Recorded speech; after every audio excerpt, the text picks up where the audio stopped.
Good morning, church. Today, I want to briefly encourage us from 1 Corinthians 12 and remind us of this simple truth. The Holy Spirit builds the church through ordinary believers like me and like you.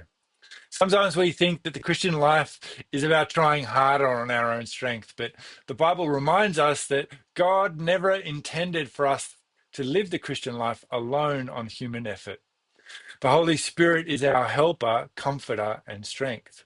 And one of the clearest works of the Holy Spirit is this, that he always leads us to Jesus. Paul says in 1 Corinthians, no one can say Jesus is Lord except in the Holy Spirit. The greatest evidence of the Spirit is not impressive experiences or outward appearances, but a life that is becoming more and more like Jesus Christ. A life that is marked by humility, by love, by obedience, and through surrender to Jesus Christ. But Paul doesn't stop there. He also reminds us that every believer has been given gifts by God, different gifts, different personalities, different ways of serving, but the same Spirit working through all of us. Some people serve publicly, others encourage quietly, some lead, some pray faithfully, some care for people even behind the scenes. But every single part matters. Paul says rather that these gifts are given for the common good. In other words, your gifts that you have are not just for you. They are meant to strengthen, encourage others. That means that even small acts of encouragement can become something powerful in God's hands. A prayer, conversation, a message, simple act of kindness and humility.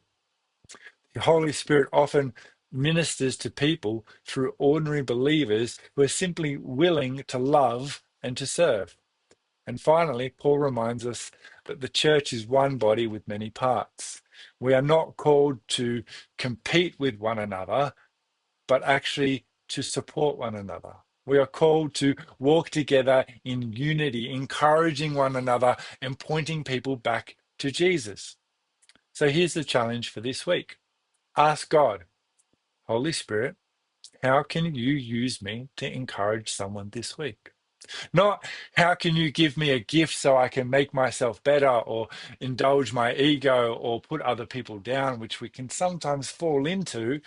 But Holy Spirit, how can you use me to encourage someone this week? Maybe it's through a conversation, maybe it's through serving someone else, maybe it's through praying for someone else, or maybe it's simply reminding another person that they are seen, valued, and loved by God. And start simply. Start in your home, start in your house, start with your wife, start with your children. Remind someone that they are seen, valued, and loved by God.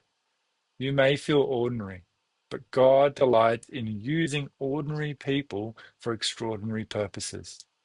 I pray that this week we would be a church that is led by the Spirit, centered on Jesus, and committed to encouraging one another every single day. God bless everyone.